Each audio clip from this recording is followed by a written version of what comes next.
আসসালামু আলাইকুম, স্বাগত জানাচ্ছি আরটিভি সন্ধ্যা সংবাদে। আপনাদের সঙ্গে আছি আমি সৈয়দা সাদিয়া বেনাজির, আমি রিদওয়ানা বিনতে জলিল। এবার বিস্তারিত সংবাদ। রাষ্ট্রীয় গুরুত্বপূর্ণ স্থাপনা যারা ধ্বংস করেছে তাদের বিরুদ্ধে রুখে দাঁড়াতে হবে, যারা তাণ্ডব করেছে তাদের বিচার দেশবাসীকে করতে হবে বলে মন্তব্য করলেন প্রধানমন্ত্রী শেখ হাসিনা। নাশকতায় ক্ষতিগ্রস্ত মিরপুর 10 মেট্রো রেল স্টেশন পরিদর্শন করে এসব কথা বলেন তিনি। প্রধানমন্ত্রী বলেন, কোটা সংস্কার আন্দোলনকারীদের যে দাবি ছিল তার থেকে বেশি পূরণ করা হয়েছে, তারপরও তারা থামছে না। তাদের দাবি ক্ষণে ক্ষণে পরিবর্তন হচ্ছে, যা খুবই দুঃখজনক। আতিকা রহমানের রিপোর্টে দেখুন বিস্তারিত। রাজধানীবাসীর যানজটের কষ্ট দূর করতে আধুনিক প্রযুক্তির মেট্রো রেল চালু করে সরকার। দ্রুত সময়ে গন্তব্যে পৌঁছানো স্মার্ট সেই পরিবহন ব্যবস্থাও দুর্বৃত্তদের হামলা থেকে রেহাই পায়নি। মেট্রো রেলের ধ্বংসযজ্ঞ দেখতে মিরপুর 10 নম্বর স্টেশনে যান প্রধানমন্ত্রী শেখ হাসিনা। ক্ষতচিহ্ন দেখে আবেগ আপ্লুত হয়ে পড়েন তিনি। পুরো স্টেশন ঘুরে দেখে সরকার প্রধান বলেন, মেট্রো রেলের ধ্বংস মেনে নেওয়া ভীষণ কষ্টের। বাংলাদেশের কেউ দেশের সম্পদ এভাবে নষ্ট করতে পারে তা কল্পনা করা যায় না। ভয়াবহ ধ্বংসের চিত্র দেখলাম, এটা বিশ্বাস হতে চায় না যে এদেশে মানুষেরা করতে পারে। আজকে মেট্রো রেল বন্ধ, কারণ এই স্টেশন যেভাবে ধ্বংস হয়েছে এটা সম্পূর্ণ ডিজিটাল সিস্টেম, সম্পূর্ণ মডার্ন। এটা কতদিনের ঠিক হবে আমি জানি না। আপনারাই কষ্ট পাবেন, দেশের মানুষই কষ্ট পাবেন, এই ঢাকা শহরের মানুষই কষ্ট পাবেন। মেট্রো রেল নির্মাণ কার্যের সাথে যারা জড়িত তাদের আজকে চোখের পানি পড়ছে এটা দেখে, যে কিভাবে একটা দানবিক কর্মকাণ্ড এদেশে হলো। যারা রাষ্ট্রীয় সম্পদ ধ্বংস করেছে সেই সহিংসতাকারীদের বিচারের ভার দেশবাসীর উপর দিলেন সরকার প্রধান। 2008 পর্যন্ত এদেশের কি অবস্থাটা ছিল একবার চিন্তা করে দেখেন। আর আজকে বাংলাদেশ উচ্চ ধাপে উঠে গেছে, তো সেখান থেকে নামাতে হবে কেন? আমার প্রশ্ন সেটাই, যে এই কষ্ট আমি লাঘব করতে চেয়েছি, এই কষ্ট আবার যারা সৃষ্টি করলো তাদের বিরুদ্ধে আপনাদেরই রুখে দাঁড়াতে হবে, এর বিচার তাদের করতে হবে। আমি তাদের কাছেই বিচার চাই। প্রধানমন্ত্রী বলেন, কোটা নিয়ে দাবি পূরণ করার পরও তারা থামছে না। তাদের সিদ্ধান্তহীনতার কারণেই সহিংসতাকারীরা সুযোগ পাচ্ছে। যে দাবি তারা করেছিল, সমস্ত দাবি শুধু মানা না, তার থেকে বেশি আমরা দিয়েছি, হাইকোর্টে দিয়ে দিয়েছে, তারপরেও কিন্তু এখন থামেনি। কেন থামেনি? আমি দেশবাসীর কাছে সেটাই আমি বিচার চাই। আবার ওই 4 দফাও হবে না, আরও 8 দফা, এইভাবে এমন একটা পরিবেশ সৃষ্টি, আর সেই সাথে সাথে এই ধ্বংসযজ্ঞ, মানে এই ধ্বংসযজ্ঞটাকে সুযোগ সৃষ্টি করে দেওয়া। মেট্রো রেল কবে চালু হবে, ক্ষতিগ্রস্ত বীরপুর 10 ও কাজীপাড়া স্টেশন ঠিক করতে কতদিন সময় লাগবে তা এখনই নির্দিষ্ট করে জানাতে পারেনি কর্তৃপক্ষ। আতিকা রহমান, আরটিভি, ঢাকা।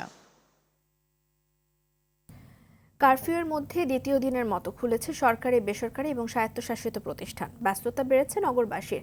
আজও অফিস কার্যক্রম বেলা 11টায় শুরু হয়ে চলে দুপুর 3টা পর্যন্ত। রাজধানীতে মেট্রো রেল এবং এলিভেটেড এক্সপ্রেসওয়ে বন্ধ থাকায় সড়কে বাড়তি চাপ। পথে নেমে তীব্র যানজটে ভোগান্তিতে পড়েন কর্মজীবী মানুষ। সাদিয়া কানিজকে সঙ্গে নিয়ে শাকিবুর রহমানের রিপোর্টে বিস্তারিত দেখব। কোটা সংস্কার আন্দোলন ঘিরে সহিংসতায় স্থবির হওয়া রাজধানী ফিরছে স্বরূপে। সাধারণ ছুটির পর বুধবার থেকে চলছে অফিস, আদালত আর ব্যবসায়িক কার্যক্রম, ফলে আবারও চিরচেনা রূপে তিলোত্তমা রাজধানী। ভিতরের রাস্তাগুলোতেও দেখা যাচ্ছে যে রিক্সা চলতেছে, বাট বাইরে আসলে বাস ওইভাবে অ্যাভেলেবল না। অফিস 9:30 11টা থেকে বাইরে এসে 9:30টায়, রোডে কোনো গাড়ি পাই না, আইতে আইছি। 11টার মধ্যে আমাদের অফিস করতে আসতে হয়। এই সীমিত সময়ের মধ্যে গণপরিবহনে সংকলন হয় না, অনেক যাত্রীরই কষ্ট হয়। অফিস, আদালত সহ আর্থিক প্রতিষ্ঠান চালু হওয়ায় রাজধানীর বিভিন্ন সড়কে দেখা যায় যানবাহনের চাপ। গণপরিবহন কম চলায় ভোগান্তি পোহাতে হচ্ছে নগরবাসীকে। কারফিউ শিথিল হলেও গুরুত্বপূর্ণ স্থাপনায় টহলে আছে সেনাবাহিনী।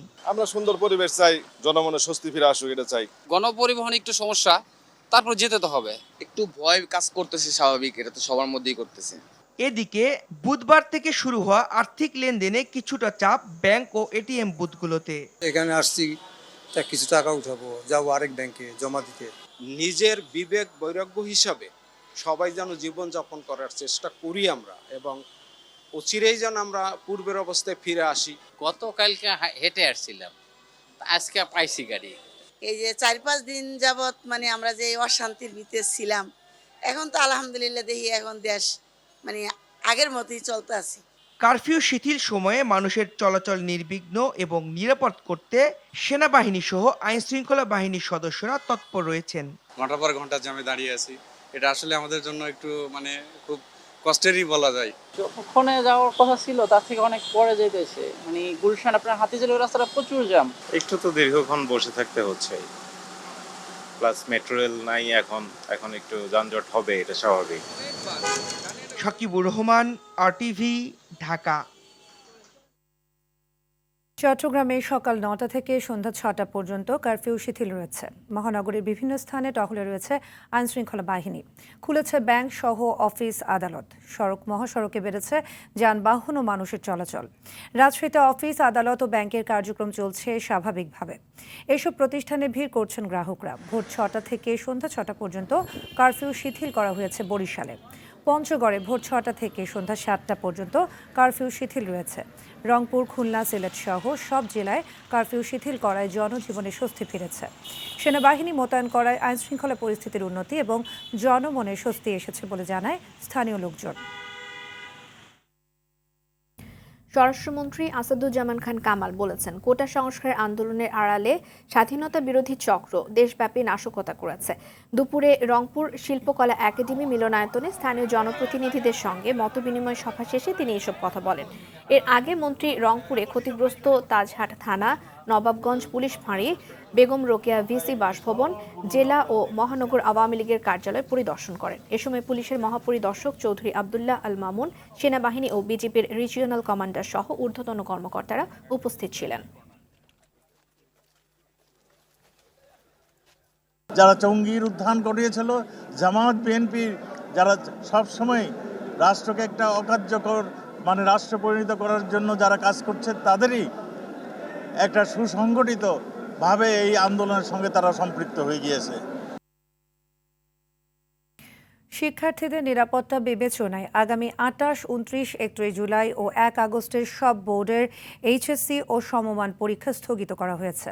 স্থগিত হওয়া পরীক্ষাগুলো আগামী 11 আগস্টের পর অনুষ্ঠিত হবে। দুপুরে আন্তঃশিক্ষা বোর্ড সমন্বয় কমিটির সভাপতি ও ঢাকা শিক্ষা বোর্ডের চেয়ারম্যান অধ্যাপক তপন কুমার সরকার এসব তথ্য জানিয়েছেন। উল্লেখ্য, এর আগে একই পরিস্থিতির কারণে 21, 23 ও 25 জুলাইয়ের সব বোর্ডের HSC ও সমমানের পরীক্ষা স্থগিত করা হয়। পুলিশ হত্যা করলে 10,000 আর ছাত্রলীগ কর্মী মারলে 5,000, এমন চুক্তিতে রাজধানী থেকে ভাড়া করা হয় শত শত পথশিশু। তাদের দায়িত্ব ছিল সরকারি স্থাপনায় আগুন দেওয়ার। এমন একজনকে গ্রেফতারের পর গোয়েন্দা পুলিশ জানায়, বগুড়ার এক যুবদল নেতার নির্দেশে ঢাকায় তা বাস্তবায়ন করে আজিজ নামের আরেক যুবদল কর্মী। অর্থ আসে মহানগর বিএনপি নেতাদের কাছ থেকে। ইকবাল অনিকের রিপোর্ট। বগুড়া যুবদল নেতা নূরে আলম সিদ্দিকীর নির্দেশে রাজধানীর বিভিন্ন বস্তি থেকে ছিন্নমূল মানুষ ও পথশিশু কিশোরদের ভাড়া করেন। টার্গেট দেয়া হয় পুলিশ ও ছাত্রলীগ কর্মীদের বেছে বেছে হামলা করার। গোয়েন্দারা জানান, পুলিশ মারলে 10,000 আর ছাত্রলীগ কর্মী হত্যা করলে 5,000 টাকা দেওয়ার কথা বলা হয়। সরকারি স্থাপনায় হামলার জন্য ছিল সমপরিমাণ অর্থ। নূর আলম সিদ্দিকী পেটনকে বলছি, আন্দোলনের ভেতর পুলিশে কোবাইলে 10,000 আর আওয়ামী লীগে কোবাইলে 5,000 টাকা, আর ছাত্রলীগে কোবাইলে 5,000 টাকা দিয়ে দিল। গোয়েন্দাদের দাবি, আজিজের দায়িত্বে ছিল উত্তরা সহ মেট্রো রেল ও আশপাশের এলাকা। বিএনপি জামাতের নেতা কর্মীরা টাকার বিনিময়ে টুকাই এবং ছিন্নমূল দিয়ে ঢাকা, উত্তরা, আবদুল্লাহ পৌরসদেশের বিভিন্ন স্থানে ভাঙচুর, অগ্নিসংযোগ, নারীকে হত্যা করা, এবং যার দ্বারা বিগত আপনারা দেখেছেন ঢাকা শহরের চতুর্দিকে আপনারা দেখেছেন যে গর্বের মেট্রো রেল, ডাটা সেন্টার, সেতু ভবন, বিটিভি ভবন এবং উত্তরাতে থানা পাড়িতে তারা হামলা করেছে। এরই মধ্যে পুলিশ সদস্য হত্যাকারীদের চিহ্নিত করা হয়েছে। পুলিশের উপর হামলায় বাহিনীর মনোবল ভাঙবে না বলেও জানান এই কর্মকর্তা। যারা পুলিশকে রাস্তার মধ্যে জ্বলিয়ে হত্যা করেছে তাদের প্রত্যেকেরই নাম্বার আমরা পেয়েছি। আমরা মনে করি যত দ্রুত সম্ভব তাদেরকে গ্রেপ্তার করে আইনের আওতায় এনে আপনাদের জানাবো। সহিংসতার ঘটনায় ঢাকা মহানগরের বিভিন্ন থানায় 200 মামলা দায়ের হয়। গ্রেপ্তার করা হয় 2,000-এর বেশি, যাদের বেশিরভাগই জামাত ও বিএনপির নেতাকর্মী। 200টি মামলা ইতিমধ্যে রেকর্ড করা হয়েছে এবং আরও কয়েকটি মামলা রেকর্ড করার বিষয়টি প্রক্রিয়াধীন রয়েছে। পাশাপাশি এই 200টি মামলায় এখন পর্যন্ত 2100-র উপরে সন্ত্রাসীদেরকে গ্রেপ্তার করা হয়েছে, যারা প্রকৃতপক্ষেই বিটিভি ভবনে হামলায় জড়িত ছিল, যারা প্রকৃতপক্ষেই সেতু ভবনে হামলায় জড়িত ছিল, যারা এলিভেটেড এক্সপ্রেসওয়ে, মেট্রো রেল যারা ধ্বংস করার কাজে নিয়োজিত, তারা এই 2100 জনের মধ্যে তারা প্রত্যেকেই কোনো না কোনোভাবে তারা কন্ট্রিবিউট করেছে। হামলাকারী দেশের যে প্রান্তেই থাকুক না কেন সবাইকে দ্রুত গ্রেপ্তার করা হবে বলেও জানায় ডিএমপি। পুলিশ সদস্যকে হত্যা করে। ইকবাল অনিক, RTV, ঢাকা। কিছুটা স্বাভাবিক হতে শুরু করেছে ইন্টারনেট সেবা, তবে বন্ধ রয়েছে মোবাইল ডেটার ব্যবহার। আপাতত সরকারি ও বেসরকারি অফিস ও বাসা বাড়ির ব্রডব্যান্ড ইন্টারনেট চালু করেছে সরকার, তবে গ্রাহকরা বলছেন গতি খুবই ধীর। ইউটিউব ভিডিও স্ট্রিম করা গেলেও সামাজিক যোগাযোগ মাধ্যম ফেসবুক ব্যবহারের সুযোগ বন্ধ রেখেছে বিটিআরসি। তথ্য প্রযুক্তি প্রতিমন্ত্রী জুনায়েদ আহমেদ পলক জানিয়েছেন, আগামী সোমবারের মধ্যে মোবাইল ডেটা চালুর চেষ্টা করা হবে। বাংলাদেশে সরকারি চাকরিতে কোটা সংস্কার আন্দোলন ঘিরে শুরু হওয়া বিক্ষোভ ও পরবর্তী সংঘাতের মধ্যে 17 জুলাই রাতে মোবাইল ইন্টারনেট এবং 18 জুলাই রাতে ব্রডব্যান্ড ইন্টারনেট বন্ধ করে দেওয়া হয়। সুপ্রিম কোর্ট আইনজীবী সমিতির ব্যানারে দুটি সংবাদ সম্মেলনের মাঝে তুচ্ছ মন্তব্যকে কেন্দ্র করে আওয়ামী লীগ এবং বিএনপিপন্থী আইনজীবীদের মাঝে ধস্তাধস্তির ঘটনা ঘটে। প্রথমে সংবাদ সম্মেলন করেন সমিতির সভাপতি এবং বিএনপিপন্থী আইনজীবী নেতা ব্যারিস্টার মাহবুব উদ্দিন খোকন। তিনি চলমান কারফিউ প্রত্যাহার, ইন্টারনেট চালু এবং মানুষের মৌলিক অধিকার সংরক্ষণের দাবি জানান। তিনি সুপ্রিম কোর্ট আইনজীবী সমিতির গ্রেফতারকৃত সদস্যদের মুক্তি দাবি করেন। পরে বারের সাধারণ সম্পাদক এবং আওয়ামী লীগপন্থী আইনজীবী নেতা শাহ মঞ্জুরুল হক বলেন, শিক্ষার্থীদের ব্যবহার করে বিএনপি জামায়াত ঘোলা পানিতে মাছ শিকার করতে চাচ্ছে, কিন্তু সেই পরিকল্পনা তারা বাস্তবায়ন করতে পারেনি। সেটি পরিদর্শন করে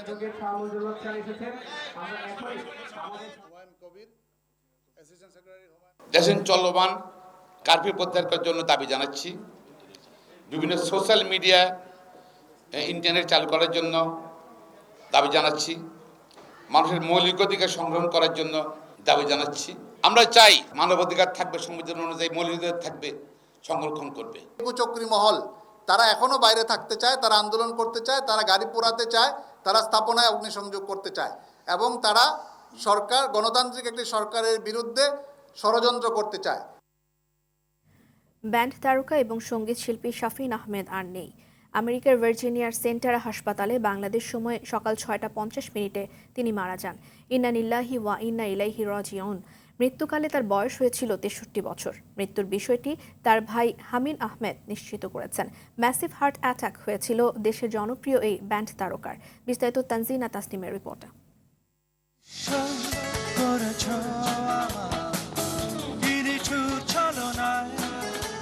জন্ম সঙ্গীত পরিবারে, মা নজরুল সঙ্গীতের মহাতারকা এবং বাবা কিংবদন্তি সুরকার।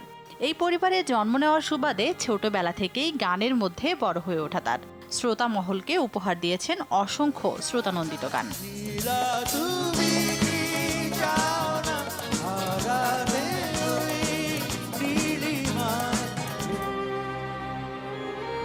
এই কিংবদন্তি গায়ক শাফিন আহমেদ আর নেই।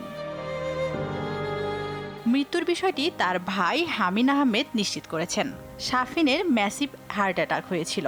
এর আগে 20 জুলাই শাফিন একটা কনসার্টে ভার্জিনিয়াতে যান। শোয়ের আগে অসুস্থ হয়ে পড়ায় ক্যান্সেল করে দেওয়া হয় সেই কনসার্টটি। সেদিনই হাসপাতালে ভর্তির পর লাইফ সাপোর্টে নেওয়া হলে সেখান থেকে তাকে আর ফেরানো গেল না। ডেডিকেশনটা সবচেয়ে বড় ব্যাপার এবং আজকালকার প্রজন্মে সেই জায়গাটাতেই বড় ধরনের ঘাটতি রয়ে গেছে। ছোটবেলা থেকেই ছিল গানের উপর অসম্ভব রকমের টান। বাবার কাছ থেকে উচ্চাঙ্গ সঙ্গীত মাঝে মাঝে শিখেছেন, তেমনি মায়ের কাছ থেকে শিখেছেন নজরুল সঙ্গীত। এরপর বিদেশে পড়াশোনা করার কারণে পাশ্চাত্যের সংস্পর্শে এসে তার ব্যান্ড সঙ্গীতের শুরু।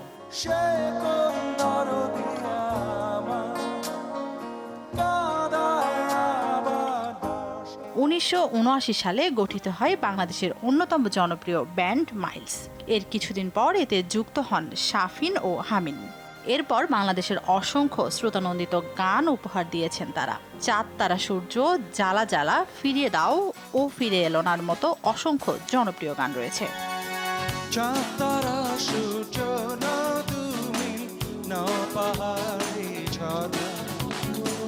যদি বলি ভুল তবুও হবে ভুল, তোমার তুলনা হয় না। অন্যদিকে সঙ্গীতের পাশাপাশি শেষ দিকে এসে সক্রিয় হন রাজনীতিতেও। শাফিন 12 জানুয়ারি 2010 সালে ব্যক্তিগত কারণে মাইলস ত্যাগ করেন। এরপর রিদম অফ লাইফ নামে একটি নতুন ব্যান্ড দল প্রতিষ্ঠা করেন। 1961 সালে জন্ম নেওয়া এই গুণী শিল্পী মাত্র 63 বছর বয়সেই সবার মায়া ত্যাগ করে পরকালে পাড়ি জমিয়েছেন। দ্রুতই বাংলা ব্যান্ডের এই কিংবদন্তি গায়কের মরদেহ দেশে ফেরানো হবে।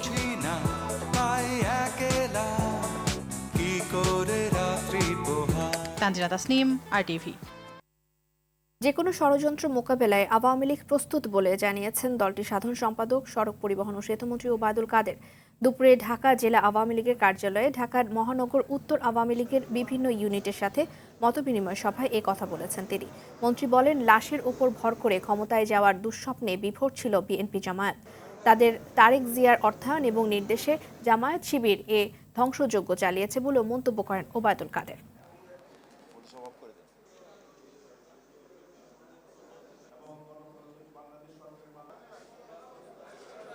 এ আন্দোলনের কুশীলব তারেকের নেতৃত্বে বিএনপি জামাতের দোসররা সারি সারি লাশের উপর দাঁড়িয়ে ক্ষমতা দখলের দুঃস্বপ্নে বিভোর ছিল।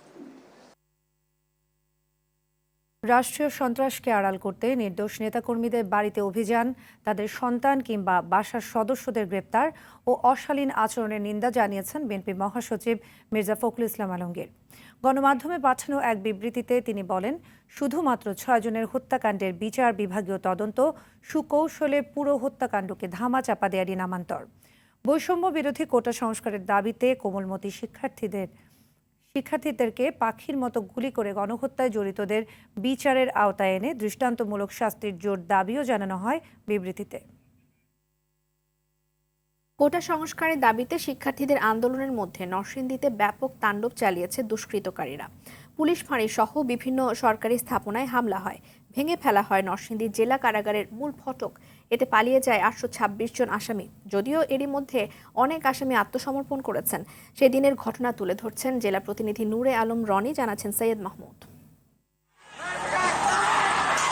19 জুলাই বিকেল 5টা কোটা সংস্কারের দাবিতে শিক্ষার্থীদের আন্দোলনে উত্তাল সারা দেশ। ঠিক তখনই নরসিংদী জেলা কারাগারে হামলা চালায় দুর্বৃত্তরা। এক পর্যায়ে শুরু হয় গোলাগুলি।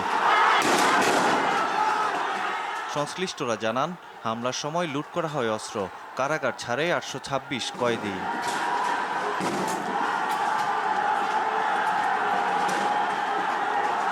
লকা হয়েছিলাম, বাইরে আতঙ্ক দেখতেছি, মারামারি হইতেছে, গেঞ্জাম হইতেছে, ইট পাটকেল মারতেছে। গোলাগুলি ছিল, ইডাল ছিল, ডিল ছিল, ওপরে অনেক মানুষ এটার ভিতরে ঢুকছে, ভাঙ্গা গেট ভাঙ্গা।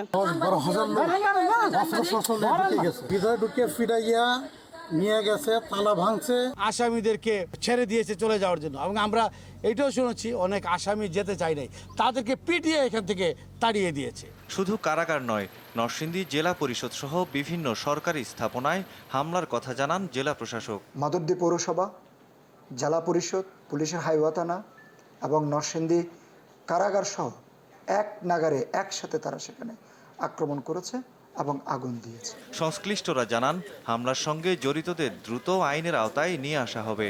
আমাদের যে সমস্ত অস্ত্র, গোলা বারুদ যেটা আমাদের লুট করে নিয়ে গেছে, সেগুলি উদ্ধারের জন্য অভিযান চলছে।